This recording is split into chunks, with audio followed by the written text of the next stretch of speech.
नहीं है। 1 से 2 महीने में आदमी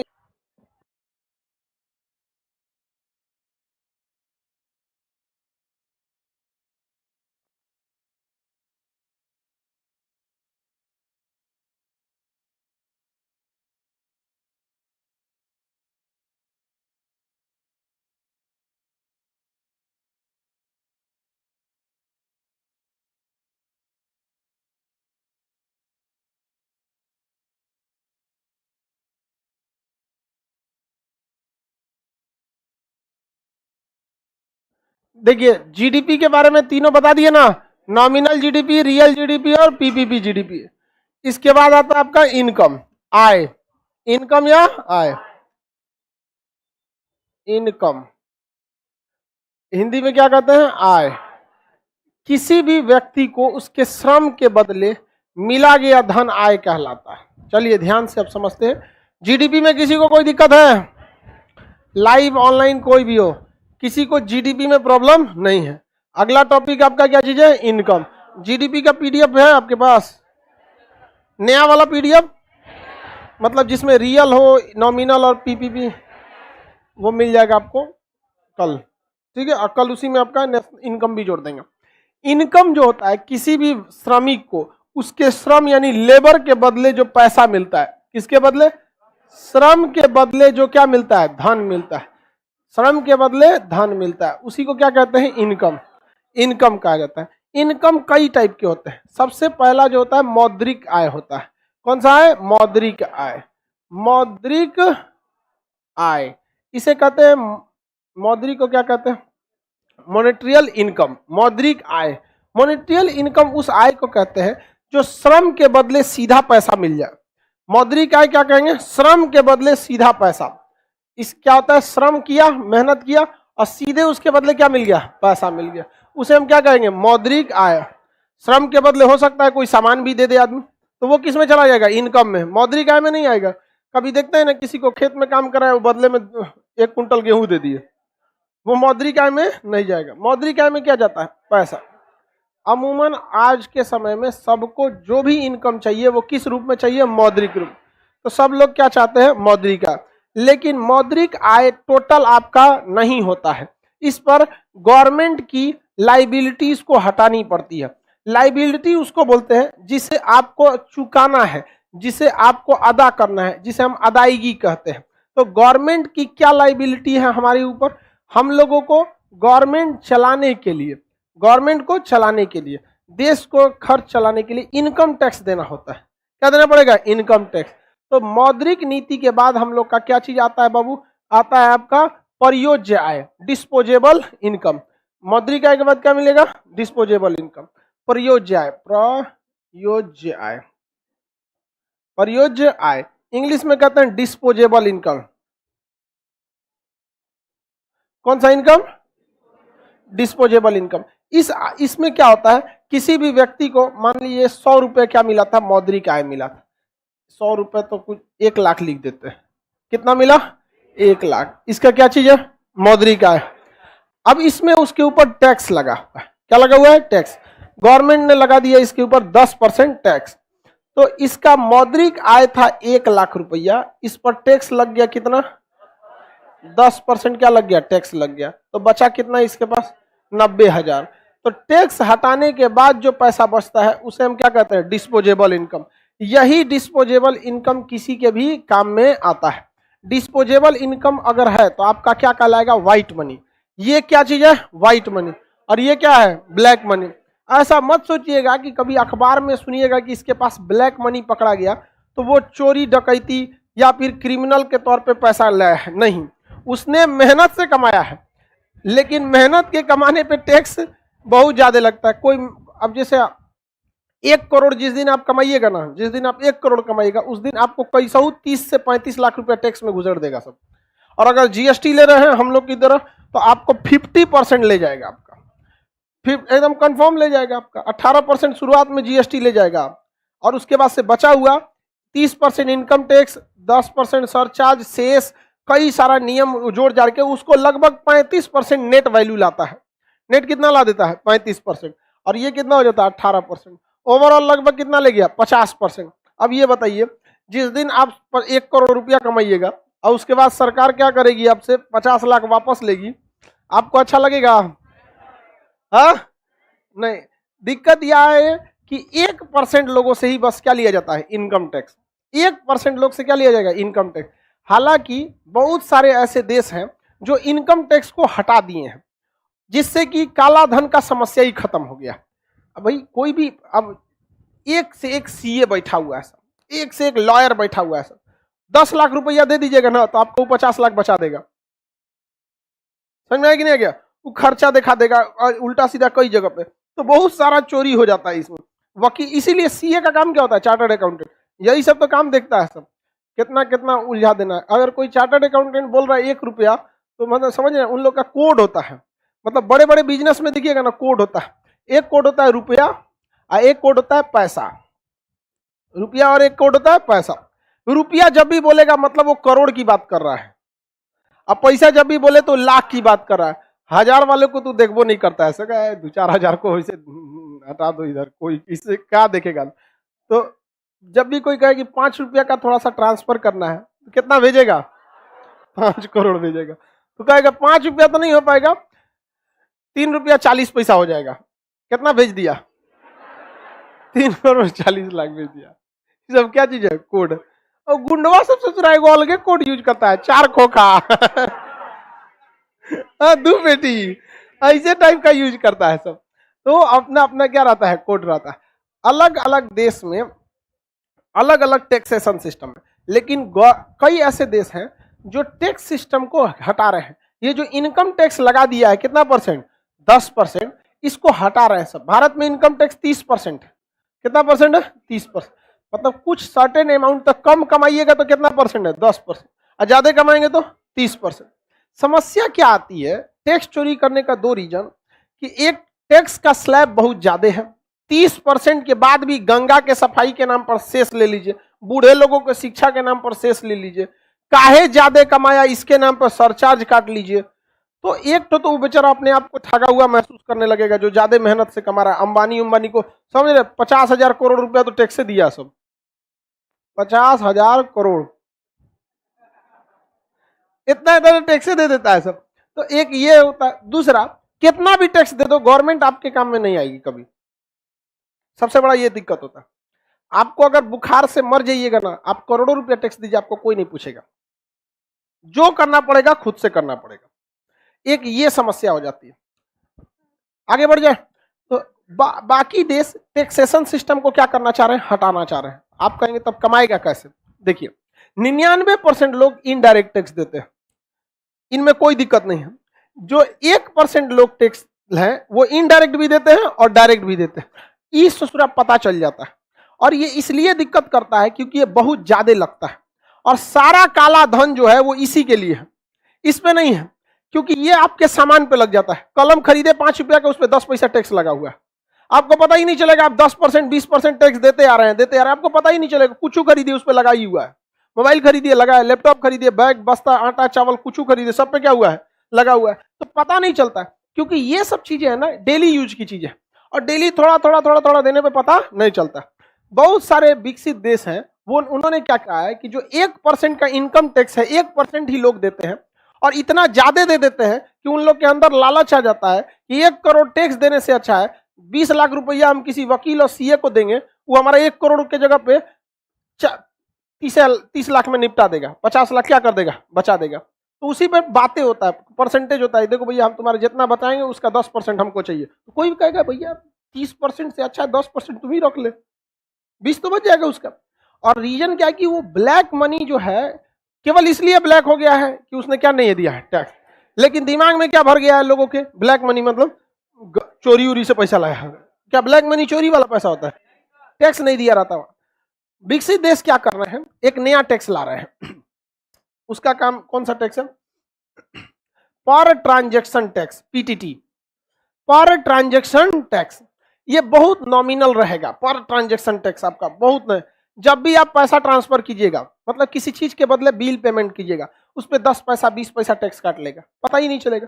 जैसे किसी को भी आप सामान खरीदिए, पेमेंट दिए, जैसे पिज्जा ऑर्डर किए 250 रुपये का, ठीक है, वहां पे पिज्जा ऑर्डर किए, सारा टैक्स जुड़ा हुआ, जैसे ऑर्डर करेंगे ना 1 रुपया काट लेगा आपका, 2 रुपया काट लेगा, आपको पता चलेगा नहीं। इस दायरे में अभी इनकम टैक्स के दायरे में कितने लोग आते हैं? 1%। लेकिन अगर पर ट्रांजेक्शन टैक्स डालेगा तो कितने परसेंट लाए? 100% आएंगे। देश को लॉस होगा नहीं। लेकिन समस्या यहाँ ये है ना कि ये एक पूरा का पूरा सिस्टम ही चेंज करना पड़ेगा, और हो सकता है कि ये सिस्टम कोलैप्स कर जाए और देश की अर्थव्यवस्था धाराशायी हो जाए। तो आप बताइए, इनकम टैक्स सही सुटेबल लगता है या फिर पर ट्रांजेक्शन टैक्स? देखिए सही गलत का नहीं, ऐसे व्यवहारिक में कौन ज्यादा सही है? Per transaction tax. पता ही नहीं चलेगा किसी को, बहुत ज्यादा ले नहीं रहा है किसी से। जैसे आप ही बताइए, आप सब लोग पटना में रहते हैं, मकान मालिक आपसे टैक्स के तौर पर तो नहीं लेता है, लेकिन मकान का किराया लेते होंगे 2000, 2500, 3000, अपने एक एवरेज, हम लोग एवरेज 2000 मानते हैं। एवरेज हर लड़के से कितना लिया जाता है? 2000। यानी हर लड़के का अगर खर्च देखा जाए तो घर से 5 से 6000 रुपया आता होगा। 6000 आता, 5000 हम मान रहे हैं, घर से कितना आ रहा है? 5000। लेकिन अपने गार्जियन से कहिए कि नहीं हमको 12 महीने का एक के बार जोड़ के 60,000 दीजिए, आधा लड़का पटना से चला जाएगा। चला जाएगा कि नहीं चला जाएगा? क्योंकि एक बार में नहीं दे पाएगा आदमी। यही होता है इनकम टैक्स के साथ। इनडायरेक्ट टैक्स की आज तक चोरी ही नहीं हुई, जबकि 99% लोग क्या दे रहे हैं? Indirect tax. सारा चोरी किसके वजह से हो रहा है? Income direct. इसमें क्या है, इनकम टैक्स का नया नया अधिकारियों को भरो, अब वो कुछ रिश्वत ले लेते हैं, इतना दो, इतना सेटल हो जाता है। सरकार के पास जितना जाना चाहिए उतना नहीं जा पाता। तो पर ट्रांजेक्शन टैक्स एक ऐसा सिस्टम है कि छोटा छोटा अमाउंट, बफरिंग क्यों कर रहा है इतना? आज थोड़ा कभी कभी हो सकता है बाबू, 1 सेकंड के लिए। पर ट्रांजेक्शन टैक्स छोटे छोटे चीजों पर बार बार क्या किया जा सकता है? टैक्स लगाया जा सकता है। इसकी इंप्लीमेंट कैसे किया जा सकता है? तो इसको ट्रायल बेसिस पर डाला जा सकता है। किस तरह से ट्रायल बेसिस पर डाला जा सकता है? किसी खास चीज पर। कैसे?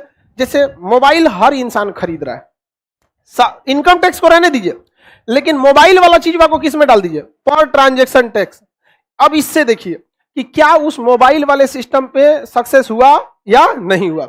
नहीं भी होगा तो कोई दिक्कत नहीं है, क्योंकि मोबाइल जो खरीदता है 10,000 का, वो कभी भी 200 रुपया के लिए किचकिच नहीं करेगा। आजकल मोबाइल 10,000 का अच्छा नहीं आ रहा है, बहुत महंगा हो गया है मोबाइल।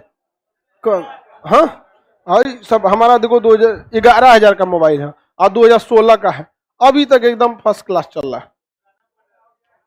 हम बस थोड़ा सा ये है कि काम थोड़ा धीरे करता है, अभी तक इसको समझ में नहीं आया कि हम इसको बुला रहे हैं।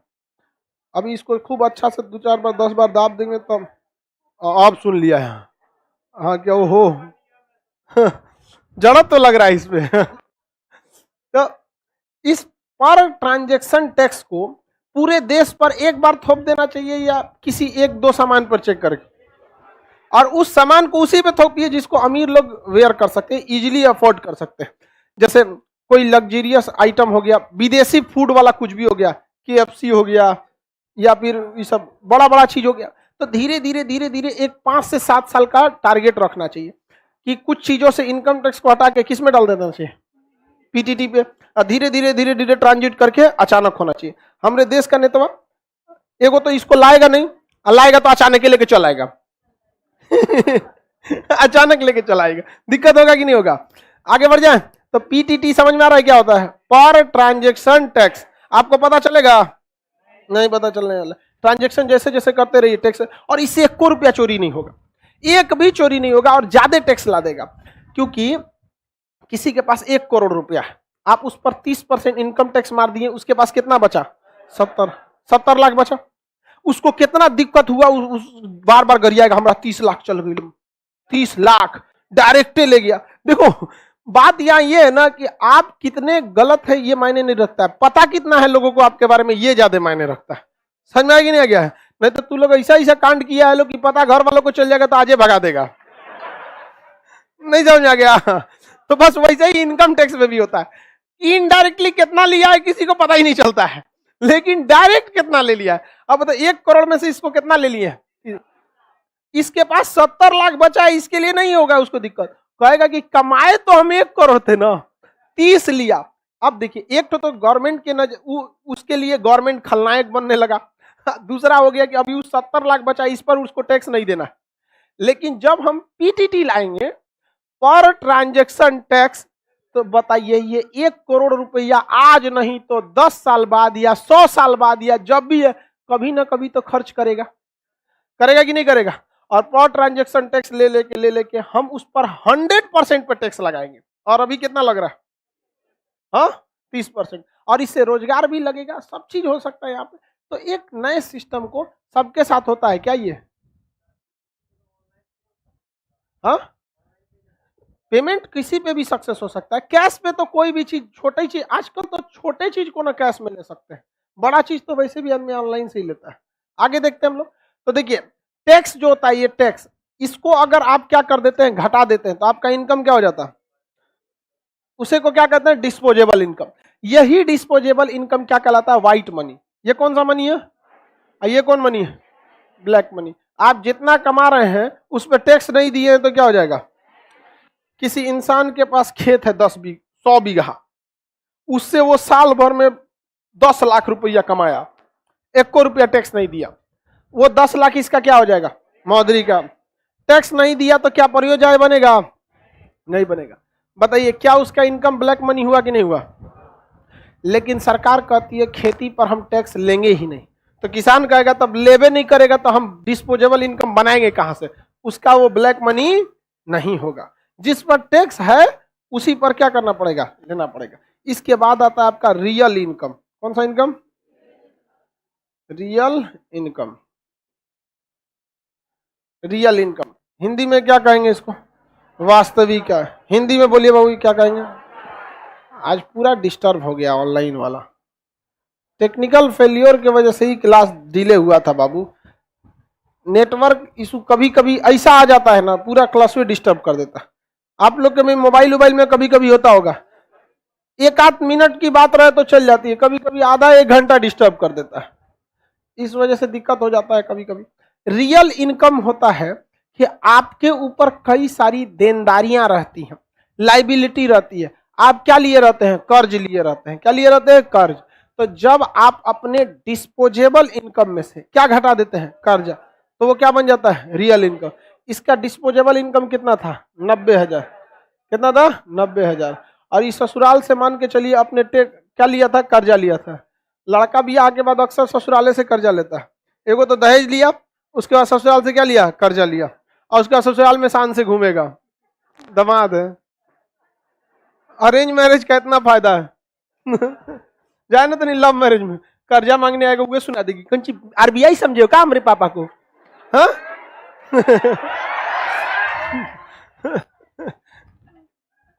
गलत बोल रहे हैं जी हम। तुम लोग को कैसे पता रे?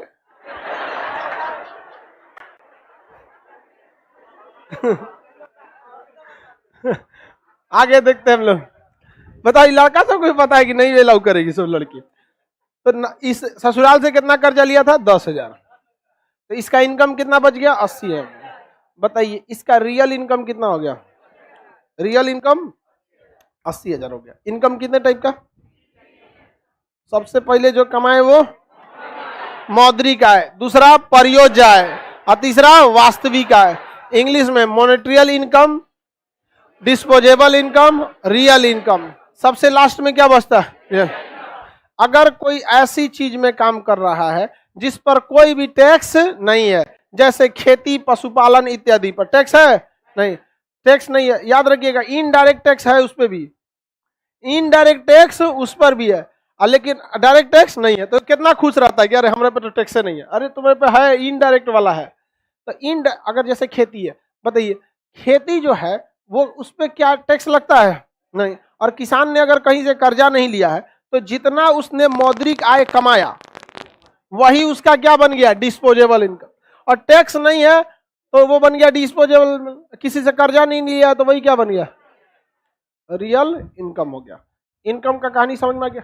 ये हो गया हर व्यक्ति का इनकम, हर इंडिविजुअल का यही इनकम शामिल किया जाता है। अब राष्ट्रीय आय की बात करते हैं। किसकी बात करें? राष्ट्रीय आय का, नेशनल इनकम। नेशनल इनकम देखो बाबू, पहली बात को इसको निकालने का 10 गो तरीका है। नेशनल इनकम को निकालने का बहुत ज्यादा तरीका है, लेकिन हम लोग 1-2 तरीका को पहले चर्चा करते हैं। बहुत उटपटांग चीज होता है नेशनल इनकम। ये बताइए नेशनल इनकम में आपको सबका इनकम जोड़ना पड़ेगा कि नहीं जोड़ना पड़ेगा? तो नेशनल इनकम में हम लोग तीन चीजों को मेनली जोड़ते हैं। कौन कौन सा? एक होता है निजी, निजी मतलब प्राइवेट आदमी का, क्या हो गया? निजी। एक होता है कॉरपोरेट, कॉरपोरेट को कहते हैं निगम, निगम। और तीसरा होता है सार्वजनिक यानी सरकारी, सार्वजनिक। और चौथा होता है आपका निवेश, क्या हो गया? निवेश, निवेश। ये सब क्या हो जाता है? नेशनल इनकम में आ जाता है। किसमें आ जाएगा? नेशनल। निजी व्यक्ति जितना हम, आप, आपके गार्जियन ये लोग कमाए वो लोग किसमें चला जाता है? निजी। जो बड़ी बड़ी कंपनियां हैं उसको क्या कहते हैं? कारपोरेट या निगम। रिलायंस, टाटा ये सब क्या हो गए? निगम हो गए।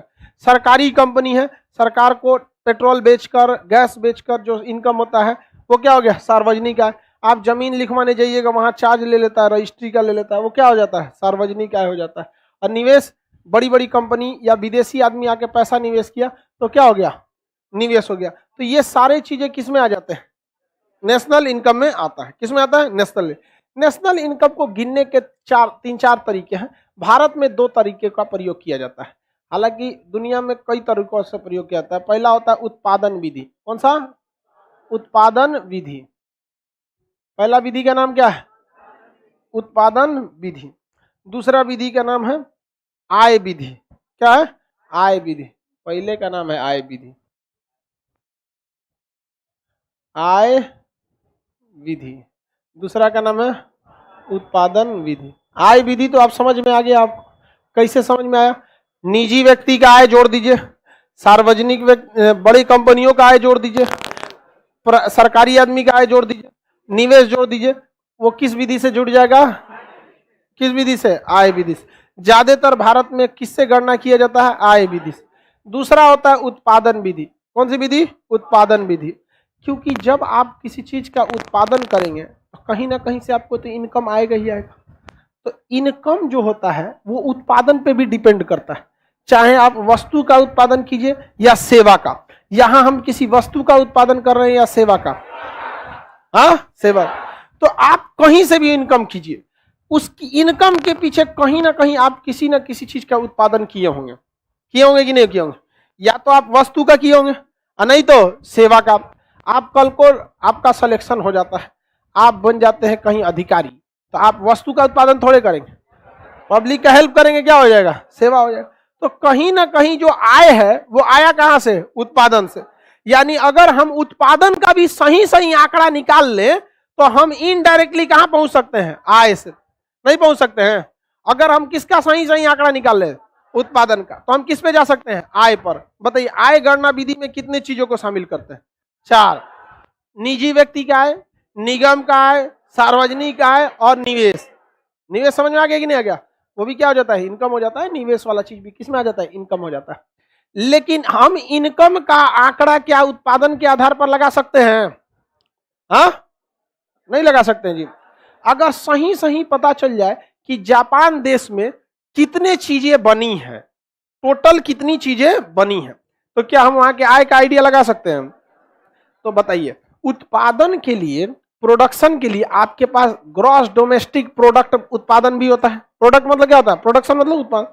आपके पास जीएनपी भी होता है, आपके पास एनडीपी भी होता है, एनडीपी, आपके पास एनएनपी भी होता है। बताइए सब में तो उत्पादन ही पता चल रहा है। सब में क्या पता चल रहा है? उत्पादन। आपको जीडीपी पढ़ा दिए हैं कि नहीं पढ़ा दिए हैं? जीएनपी, एनएनपी सब पढ़ा दिए यहां पर। ये बताइए आपको यदि इनकम का पता करना है, किसके आधार पर? उत्पादन के आधार पर। आप इन तीनों चारों में से किसका आंकड़ा जानना चाहेंगे? जीडीपी का, जीएनपी, एनएनपी या किस चीज का? हाँ, गलत है बाबू। जीडीपी का जब तुम पता करोगे तो कोई जरूरी नहीं है कि उसमें उसी देश का हो, क्योंकि हम निकाल रहे हैं नेशनल इनकम। देखो ध्यान से बाबू, हम क्या निकाल रहे हैं? National income. तो नेशनल इनकम में डोमेस्टिक तो आएगा नहीं, नेशनल वाली चीजें आएंगी। तो ये हो गया डोमेस्टिक, नहीं आएगा। ये हो जाएगा, देखो जिसमें जिसमें डी लगा है वो आएगा नहीं, क्योंकि हमको क्या निकालना है? नेशनल, राष्ट्रीय आय निकालना है। तो बताइए जीएनपी रखे कि एनएनपी रखे? हाँ, एनएनपी। तो अगर हमें किसी देश का एनएनपी पता चल जाए तो हम ये तो बता देंगे कि उस देश के लोगों ने अपने देश में कितना उत्पादन किया, साथ ही उस देश के लोगों ने बाहर के देश में कितना उत्पादन किया। तो बताइए, एक बार सीजीएल में क्वेश्चन पूछा था, राष्ट्रीय आय की गणना किस आधार पर होती है? यही 4 गो ऑप्शन में था। किस पर होगी? एनएनपी। अब बताओ जीडीपी पे क्यों नहीं होगा? क्योंकि जीडीपी में उस राष्ट्र के अंदर विदेशी का भी इनकम आ जाता है, तो काहे रखेंगे हम उसको? नहीं समझ में आया? अरे थोड़ा सा दिमाग लगाओ तो समझ में आ जाएगा। जितना है उतने लगाओ। लगा रहे हो? बगुला कर रहे, लगा रहे हैं सर, दिमाग लगा रहे। आप बताइए, किसी देश का राष्ट्रीय आय जीडीपी होता है या जीएनपी? एनएनपी होता है। कोई ऑप्शन में नहीं था। क्या होता है? एनएनपी। क्या होता है? एनएनपी होता है। किसी को कोई दिक्कत नहीं है? इनकम निकालने के लिए 4 विधि। निवेश नहीं रखना चाहिए, रख दीजिए, बैठिए। निवेश करता है तो उस देश में ही रह जाता है, उसका इनकम हुआ कि नहीं हुआ? किसमें? क्यों नेशनल में रहेगा? आप क्लास जीडीपी का किए हैं कि नहीं? हाँ, तो विदेशी का इनकम को आप जीडीपी में शामिल करते हैं, लेकिन क्या उसे एनएनपी में शामिल करते हैं? वो तो अपना लेके चला जाएगा ना, विदेशी अपना लेके चला जाएगा, लेकिन जो निवेश कर दिया है वो कहां से उखाड़ के ले जाएगा? नहीं नहीं, वो तो देश में ही छोड़ के जाना पड़ेगा। जैसे भारत से कंपनी अभी हाल फिलहाल में फोर्ड कंपनी चली गई, जो इंडिवर जहाज गाड़ी बनाती थी, टवेरा इंडिवर बनाती थी, बहुत सारा फोर्ड की कंपनी की गाड़ियां फेमस आती थी, चली गई। अपना पैसा लेके गई है कि अपना निवेश जो की थी कारखाना और उखाड़ के ले गई है? नहीं ना लेके गई, वो तो यहीं छोड़ के जाएगी यहाँ पर। तो निवेश को हम लोग किसमें शामिल कर देते हैं? National income. किसमें शामिल करेंगे? नेशनल। तो नेशनल इनकम, राष्ट्रीय आय की गणना की 2 विधि समझ में आ गया। पहली विधि कौन सी होती है? आय विधि। पहली विधि होती है आय विधि और दूसरी विधि होती है उत्पादन विधि। दूसरी विधि। अब हम आपसे नॉर्मल पूछते हैं, आप बताइए, आपको 2 तरह का इनकम दिया जाएगा किसी देश का, कि इस देश का इस साल का नेशनल इनकम इतना है, आप किसको ज्यादा वैल्यू दीजिएगा? आय विधि को कि उत्पादन विधि को? आय विधि वाला को ज्यादा अच्छा कौन होता है? आय विधि। उत्पादन विधि से आदमी लगभग क्या लगा लेता है? अनुमान लगा लेता है, क्योंकि इतने बड़े देश में एग्जैक्ट आंकड़ा नहीं मिल पाएगा। इतने बड़े देश में किसी को भी एग्जैक्ट आंकड़ा नहीं मिल पाता। बताइए, तो नेशनल इनकम निकालने की 2 विधियां, आय विधि और उत्पादन में। रियल में अगर आप पूछिएगा तो आय पता किससे चलता है? नेशनल इनकम पता किससे चलता है? अनुमान किससे लगा लिया था? उत्पादन। उत्पादन विधि में भी किस आधार पर? एनएनपी के आधार। किस आधार पर? एनएनपी। सीजीएल का क्वेश्चन था कि राष्ट्रीय आय के अनुमान लगाते समय उत्पादन विधि के प्रयोग में सबसे बड़ी समस्या होती है। उत्पादन विधि के प्रयोग में सबसे बड़ी समस्या क्या होती है?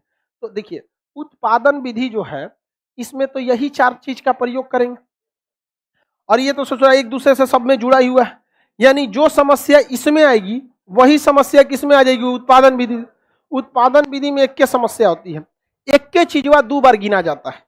एक के चीजवा क्या गिना जाता है? 2 बार। जैसे आटा, एक बार गेहूं गिना गया, एक बार आटा गिना गया, एक बार उसी आटा का बिस्कुट बना दिया तो वो भी गिना गया। 3 बार गिना गया कि नहीं गिना गया? इससे बचने के लिए हम आपको बताए थे कि उत्पादन विधि में कभी भी हम प्राथमिक और द्वितीयक वस्तु को नहीं शामिल, बल्कि किसे शामिल करते हैं? अंतिम। तो एक ही समस्या ना है जी उत्पादन विधि में। यदि हम उत्पादन विधि में हम अंतिम वस्तु को गिने तो क्या उत्पादन विधि से कोई समस्या आएगी? नहीं आएगी। कोई समस्या तो आएगी नहीं। यहाँ पर अभी तो कुछ नया पढ़बे नहीं किए ना। जीडीपी तो देखेंगे आप लोग अभी, जीडीपी, जीएनपी। बताइए, किसी देश का राष्ट्रीय आय निकालने के लिए कितनी विधियां? पहला, दूसरा उत्पादन में। आय विधि में कितनी चीजें शामिल करें? पहला निजी व्यक्ति का आय, निगम का आय, सार्वजनिक आय और निवेश, उस देश में जो निवेश होता है। उत्पादन विधि में किस आधार पर? NNP. NNP, GDP, GNP, NNP या एनडीपी, ये चारों में से सबसे बड़ी समस्या थी कि किसी भी वस्तु की गिनती 2 बार ना हो जाए। इसे बचने के लिए क्या करते हैं?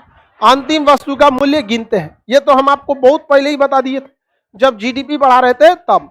तो भारत में या किसी भी देश में राष्ट्रीय आय की गणना कितनी विधि से? एक्यूरेट आंकड़ा कौन बताता है? आय विधि। लगभग बताता है उत्पादन विधि। अमेरिका वगैरह देश में या जिस देश में मॉडर्न टेक्नोलॉजी बहुत ज्यादा है और जनसंख्या बहुत कम है, वहां बचत विधि से भी क्या निकाला जाता है? आय निकाला जाता है बचत विधि से। मतलब कितना पैसा आपने क्या कर दिया? खर्च कर दिया, और कितना पैसा आपने बचा लिया। अब ये बताइए, हमने 200 रुपया खर्च कर दिया और 50 रुपया बचा लिए, मेरा इनकम बताइए कितना? 250। ये विधि भी एक है कि नहीं है? लेकिन आपको नहीं लग रहा है कितना कॉम्प्लिकेटेड विधि है ये? सबके अकाउंट में चेक करना पड़ेगा कि कितना रुपया बचल है, और सबके अकाउंट में चेक करना पड़ेगा कितना रुपया इस साल में ट्रांजैक्शन हुआ है। तो इस एक साल में कुल कितना ट्रांजैक्शन हुआ है, कुल कितना बच गया, उसी को जोड़ दिया जाएगा। कभी कभी आदमी ट्रांजैक्शन करता है फिर वापस वो चलाता है, नहीं समझे? तो ये विधि वही सक्सेस है जहां जनसंख्या कम है। तो बताइए, बचत विधि से क्या भारत में आय की गणना होती है? एक बार क्वेश्चन देखिए, इकोनॉमिक्स के ज्यादातर क्वेश्चन आपके एलडीसी या सीजीएल के ही होते हैं। ज्यादा क्वेश्चन इन्हीं दोनों से होते हैं। बाकी सब तो नॉर्मल पूछता है सबकी, ये सब पहली पंचवर्षीय योजना में क्या था, ये सब दरोगा की एग्जाम में इकोनॉमिक्स से बच्चा वाला पूछता है, और सर्वे वाला पूछ देता है बीपीएससी में। बचत विधि का प्रयोग भारत में होता है?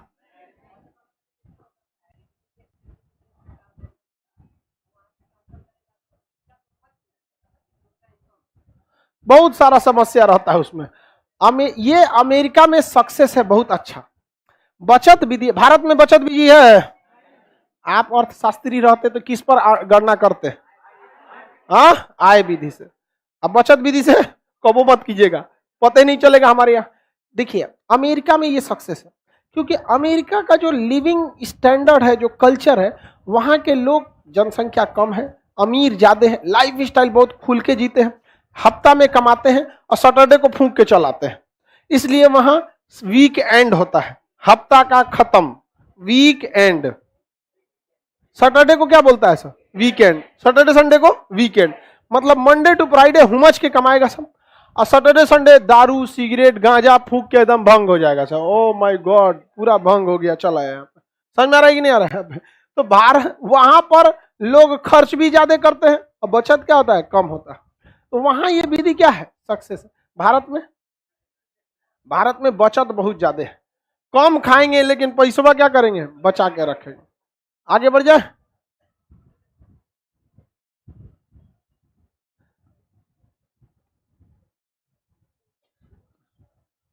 चलो ध्यान से समझते हैं। लाइव में बड़ी दिक्कत हो रहा है आज, बफरिंग का समस्या। कोई क्वेश्चन है? एक तो पंखे बंद हो गया जी, एक रो का, एक लाइन का पंखे बंद हो गया, 2 लाइन का उड़ गया होगा। चलो यहां ध्यान से देखते हैं। तो अब समस्या आ रहा है बाबू लाइव वालों को, इसलिए देखिए ध्यान से इधर। भारत में राष्ट्रीय आय की गणना की कितनी विधियां? कितनी विधि? भारत में कितनी अपनाई जाती? एक्यूरेट होती है हाँ, आय विधि। कौन सी विधि? और उत्पादन विधि से किसको शामिल करते हैं? एनएनपी। एनएनपी में एनएनपी गड़बड़ न हो इसलिए प्राथमिक वस्तु को शामिल करते हैं कि अंतिम वस्तु? दोहरी गणना की समस्या किस विधि की है? उत्पादन विधि। इससे बचने का रास्ता? अंतिम वस्तु। कौन सी वस्तु? अंतिम वस्तु के मूल्य को शामिल कर देते हैं। आगे बढ़ जाए। अब इसके अलावे भी बहुत सारी विधियां होती हैं नेशनल इनकम को निकालने की। तो पहले नेशनल इनकम समझ जाएंगे, फिर उसके बाद से पर कैपिटा इनकम, सीपीआई सुने होंगे, प्रति व्यक्ति आय, इसको निकालते हैं लोग। आज लाइव में बहुत सारा बफरिंग हो रहा है, दिक्कत है। आज इतना ही रहने देते हैं, तो इसके बाद आगे कल बताएंगे आपको।